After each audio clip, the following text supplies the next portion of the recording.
আমি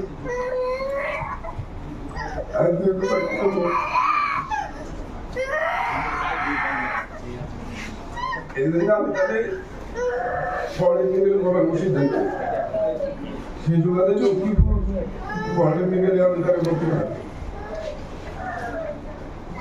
লক্ষ্মীপুর পলিটেকনিক্যালে অষ্টম সেমিস্টারে যখন উঠলো আমি ইন্টারনি করার জন্য ঢাকা পাঠালো।